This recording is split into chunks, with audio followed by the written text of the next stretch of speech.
What's your relationship like with trust?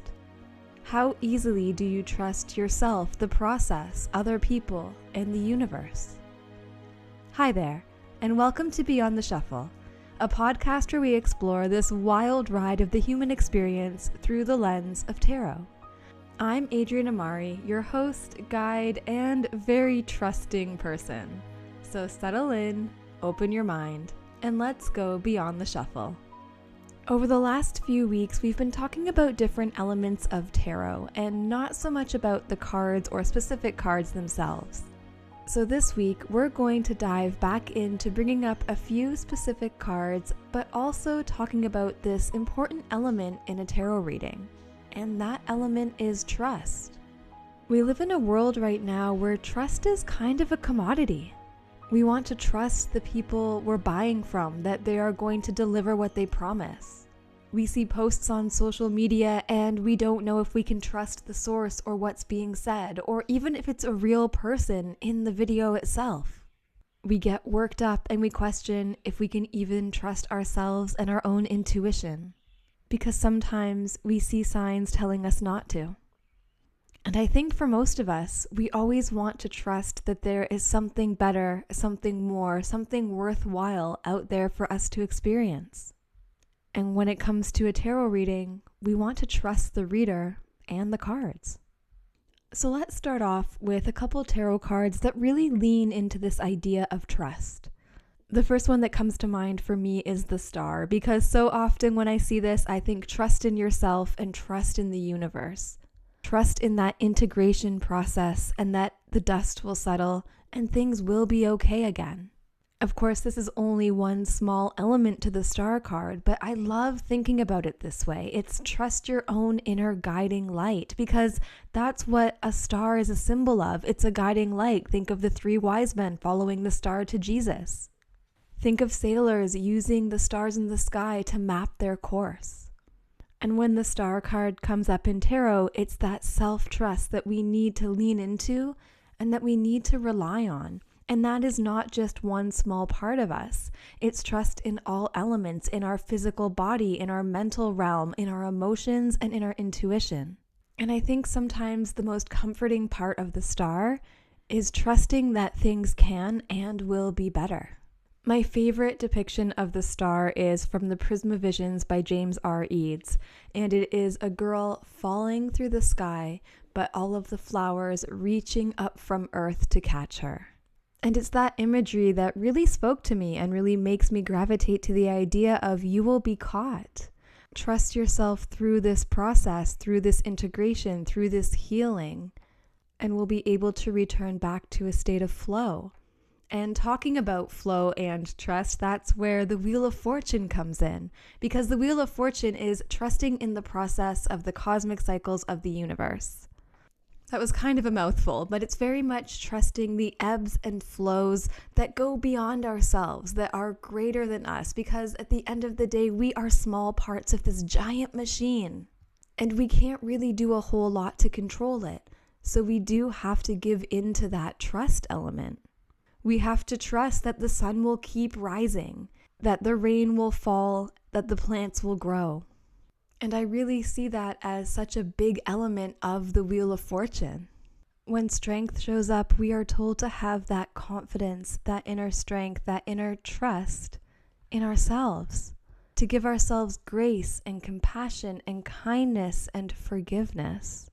And to trust that the path forward isn't through berating ourselves or judging or criticizing or being too harsh, but it is through diplomacy and gentleness.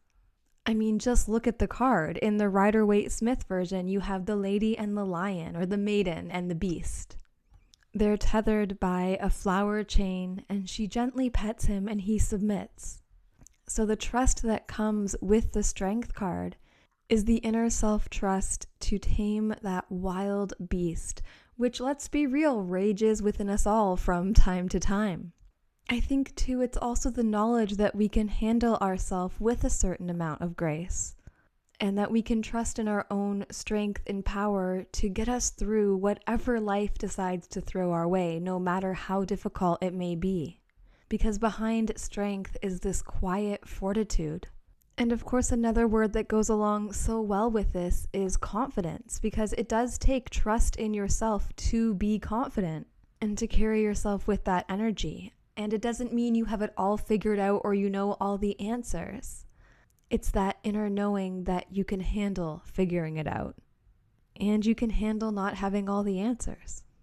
Now, I've talked about this card many a time, but the Fool is another ultimate symbol of trust, of taking that leap of faith, of jumping off the cliff and seeing where you land. It's allowing yourself to be a beginner all over again and trusting that that process is worthwhile. And I think a lot of the time when we have that deep self-trust and that deep knowledge of trusting the process, it makes it easier to say yes to new things, and it makes us worry less about what other people might think of the journey. In a similar vein, if we have the Seven of Pentacles, we have the trust in the hard work, in putting in the time, putting in the effort of going through the process of building something, knowing that when we commit fully, we do see the rewards of our efforts. Is it going to happen overnight? No. And that's why there is that trust element to the Seven of Pentacles, because sometimes things grow slowly and we get discouraged and it's frustrating because, oh my goodness, why is nothing happening in the timing that I want it to? But if we know that we're staying on track and we know that we're dedicating our resources to getting there, we will. And there has to be a certain element of us that truly trusts and believes that. The Two of Wands tells us to trust the vision, to put the ideas out there, to step outside the comfort zone, to make those plans and start taking action to see what unfolds. I also really like the King of Wands for this too, because he has those big visions, those creative ideas. He knows what he wants to put out into the world and he trusts himself to do it and finds people to work with him that he can also trust to bring his visions to reality. Because it's not always an easy thing to put your ideas out in the world and hope that other people run with them and accept them and embrace them in the way that you're intending them to. In the Moon and the Queen of Cups, we're being encouraged to trust and tune into our intuition. The Moon tells us that the world is full of shadows, that we don't always see things clearly, and that there are so many energies out there that can skew our perception of reality. And how do we navigate that darkness? How do we navigate when the shadows are playing tricks with our mind? It's through trusting our intuition. It's allowing it to guide us through those moments of confusion and when things aren't clear. And I think the Queen of Cups would agree because she is the queen that embodies this. She trusts those intuitive hits when she meets somebody new. And it's interesting because as I'm talking about this, I really feel like an inner trust and a trusting your intuition aren't the same thing, but I don't know if I can articulate why.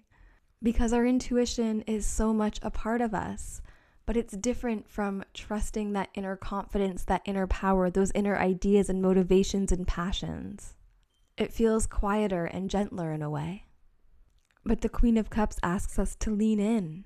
The Queen of Cups, along with trusting her intuition, is also the queen that would very much trust her emotion or her feelings on something. She's not going to try to over-explain it or to justify it or rationalize it.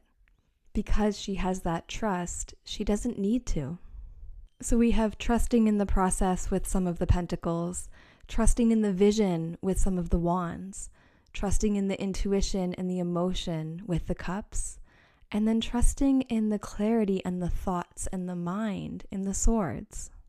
The Six of Swords is a great example of this. It's trusting in the transition of allowing yourself to accept where you are, seeing your journey so far, being honest with yourself so that you can leave that behind to sail on to bigger, better waters.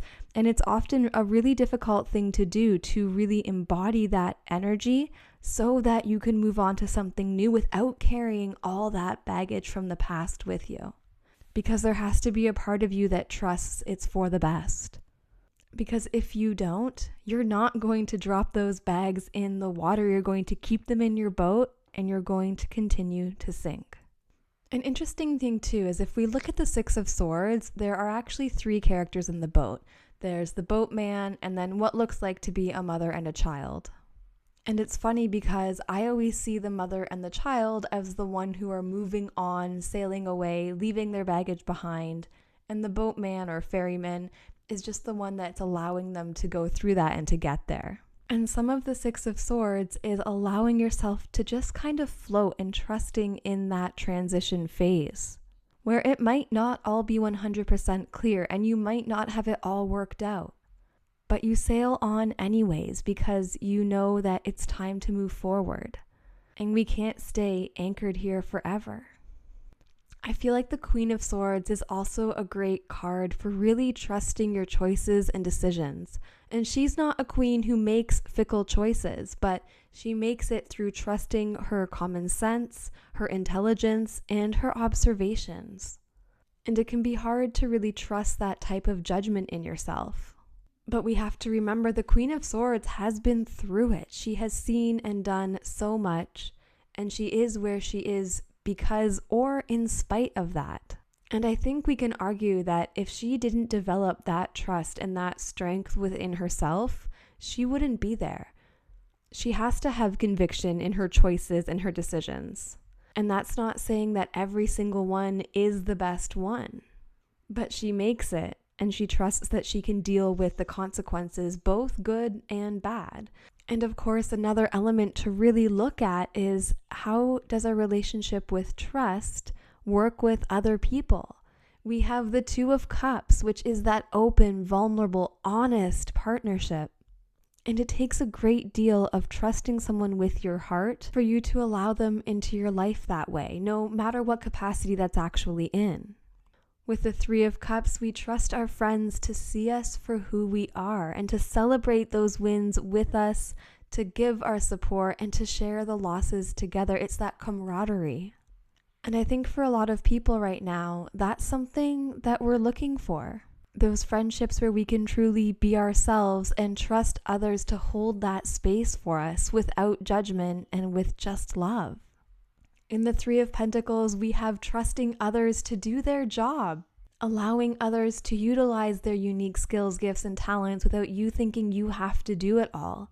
It can be another good card that comes up for trusting the experts, and I find it comes up with a lot of health readings, where it's very much like, let the experts do their jobs to find out what's going on here. And it can come up too where it's like, you know what, maybe you need another opinion. Maybe this isn't the one to trust. And I think the last card I really want to bring up here is the Hierophant, because that very much is trusting in the conventional wisdom. Trust that it's been done this way for a reason and because it works. Trusting in the structure and the institutions of society that we've built and that we operate within. Although I have to admit, it does make me think of those memes where someone asks for a source and they reply like, just trust me, bro. So, take that with a grain of salt, and maybe that comes partially from the organized religion aspect to the Hierophant. But it is kind of a fun way to think about it and look at it too.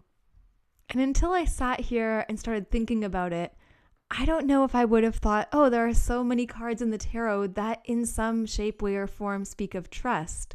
And because there are so many different ways to look at the cards, I don't want to presume that this is an all-exclusive list either. But trust really is an important part of our experience here. And I think we've all had those moments where you misplaced your trust in somebody. Very Seven of Swords kind of moment. And what happens when you do? You feel upset, betrayed, hurt, broken. And a lot of the time, it's not even so much the action of what has happened, it's the fact that that trust was betrayed. And this segues into the other element of this I really want to talk about, and that is developing trust during a tarot reading. So if you're someone who gets readings, like you're a seeker or a receiver, I would assume it's relatively important to you that you go to somebody that you feel you can trust. You're sharing your story to this person, your emotion, your energy. And if you feel like you can't trust them, that's probably not a good reader for you to go to. For me, a lot of those like clickbaity readers that you see online, those feel so untrustworthy to me. And maybe it doesn't to you, and that's totally okay. But when I see all those posts like, what are they thinking? Are they coming back? Are you getting the promotion? I just get that sense of, ooh, I don't feel like this person can be trustworthy, because if you look at the answers, they're always what people want to hear. And sure, sometimes you'll get a reading and it's exactly what you wanted to hear. But a lot of the time, what's mixed in there is things that you needed to hear, but maybe didn't necessarily want to.